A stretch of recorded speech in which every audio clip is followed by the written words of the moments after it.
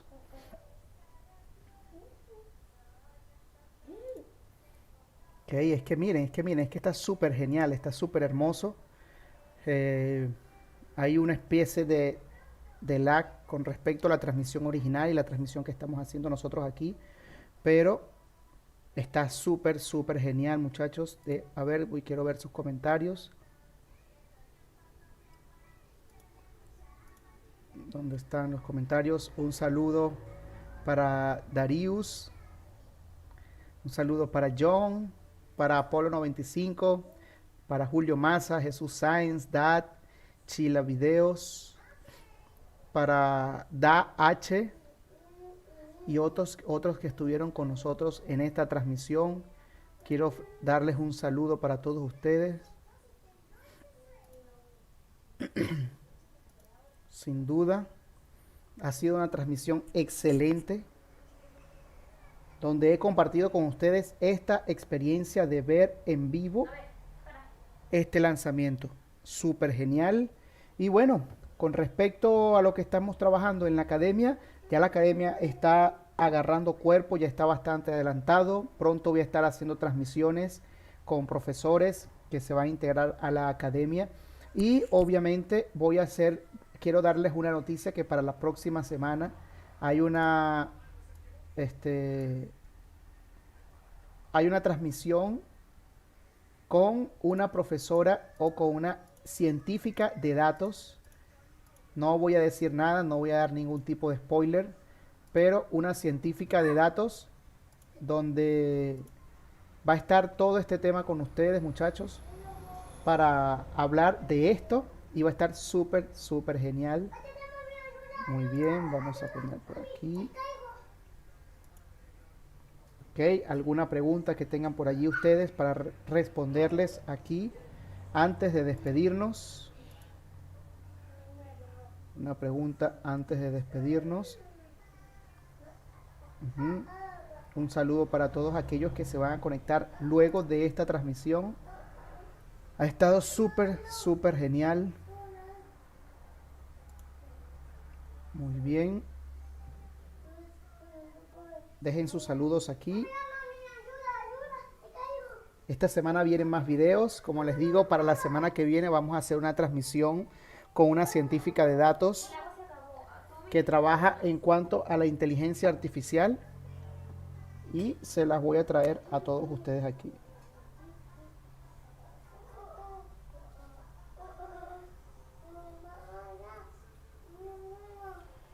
A ver, ya se está terminando la transmisión. Un lanzamiento exitoso y otro triunfo para Elon Musk, que ha hecho historia hoy con este lanzamiento exitoso. Muchos saludos a todos ustedes. Vamos a escribirle aquí.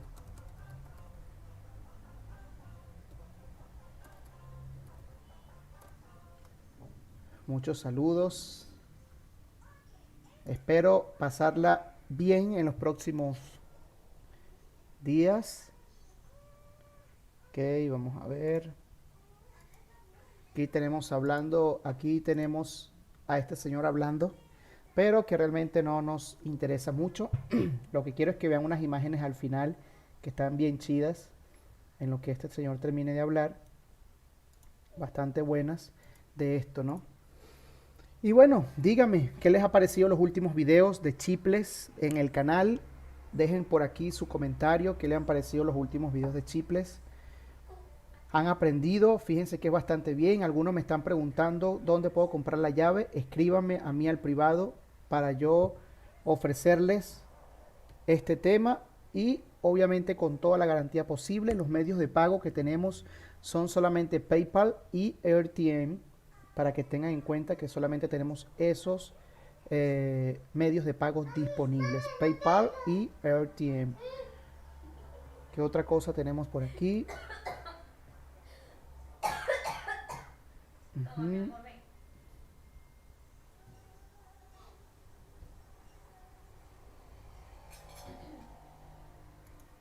Tenemos estos usuarios activos. Ya estamos terminando con la transmisión. Vamos a esperar si hay alguna pregunta de algunos de ustedes para ya ir a adelantar algunas cosas de la página web. Pero súper bien, muchachos. Un éxito total el de Elon, sin duda, un éxito total. Ya ese hombre literalmente se ha comido el mundo. Se ha comido el mundo. Tiene los autos más económicos del mundo. Tiene la plataforma de pago más importante del mundo, aunque ya está siendo desplazada por Stripe, pero está haciendo un trabajo excepcional. Tiene el tema de los paneles solares a nivel mundial. Tiene también la transmisión de... Aquí está la imagen que yo quiero que veamos. Vamos a apagar mi cámara.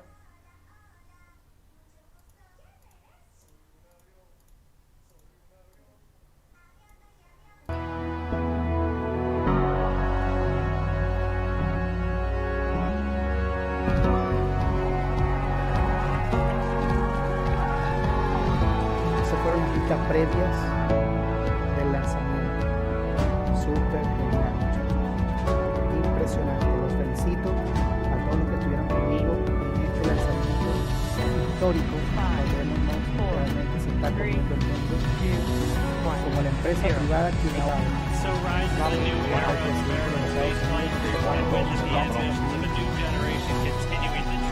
este cohete espacial con todo el éxito. Impresionante. Listo, mi gente.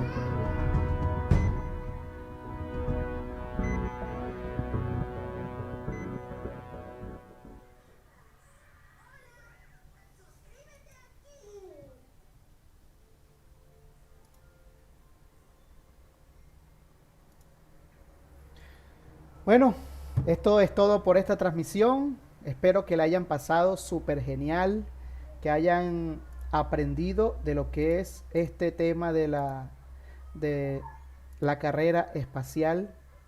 Sin duda, muchachos, muchas gracias a todos los que estuvieron aquí. Hemos estado de la mano en el tema de la tecnología. Si quieren dejar algunos saludos antes de despedirnos. Un saludo para todos. De Xenons. Sin duda, sin duda. Y bueno, ahora sí, a 2 horas 48 minutos de esta transmisión. Una transmisión maratónica. Espero que la pasen súper bien. Yo me voy a retirar.